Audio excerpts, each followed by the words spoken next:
Good morning friends, coaching detail channel पे आपका स्वागत है। आज हम आदित्य सर के साथ बैठे हैं और बात करने वाले हैं बिहार में युवाओं के भविष्य की।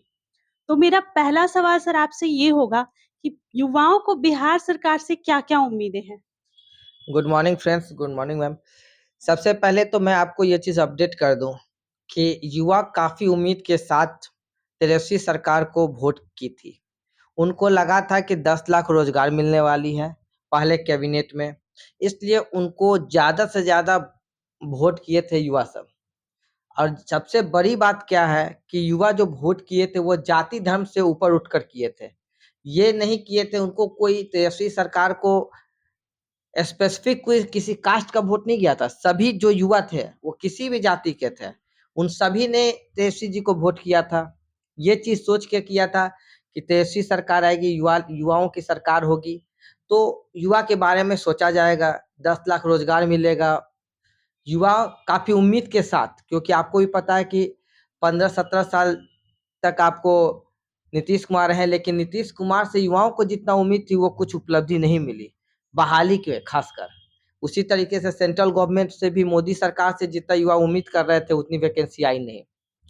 तो इसीलिए इस बार क्या हुआ है कि तेजस्वी सरकार से काफी उम्मीद लेकर युवा बैठे हुए हैं, लेकिन अभी तक वैसा कुछ देखने को नहीं मिल रहा है।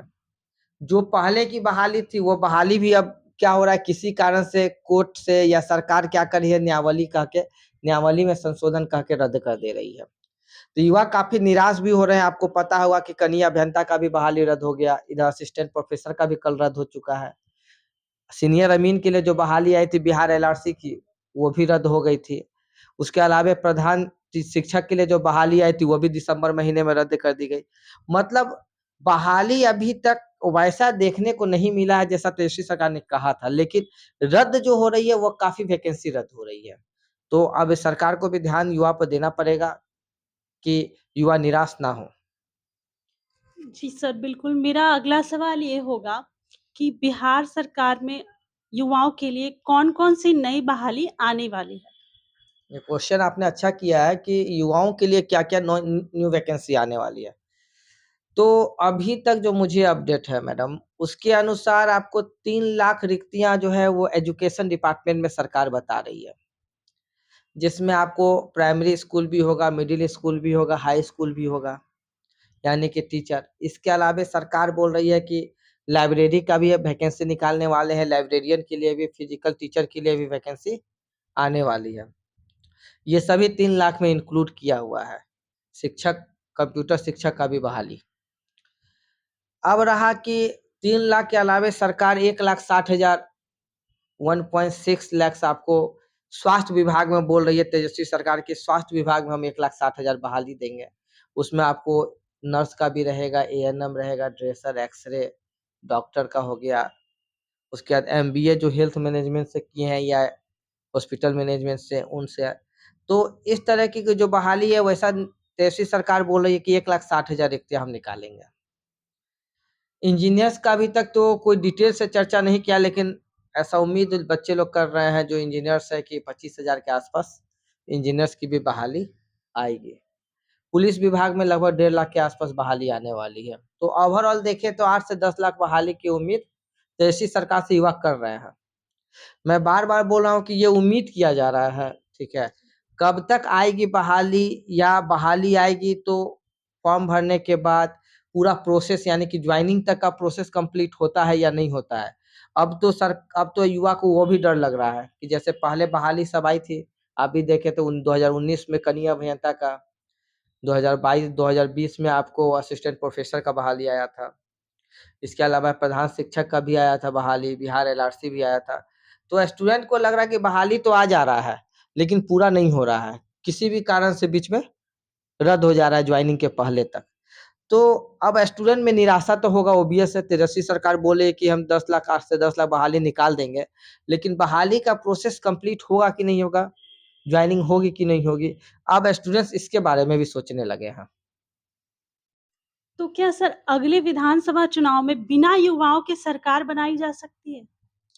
देखिए मैम, अगर युवा एक ऐसी रीढ़ है कि अगर वो चाह ले तो किसी की भी गवर्नमेंट बना सकती है और किसी भी गवर्नमेंट गिरा सकती है, क्योंकि युवाओं कभी जात-पात पे नहीं पड़ते, धर्म पे नहीं पड़ते। उनको मतलब होता है रोज़गार से।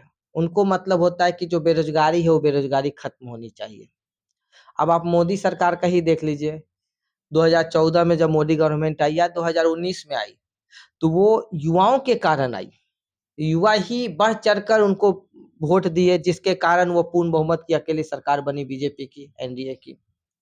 और युवा ही आपको तेजस्वी जी को भी वोट किए, जिसके कारण आपको तेजस्वी जी को 79 सीट्स आई है और आज उप मुख्यमंत्री बने हुए हैं।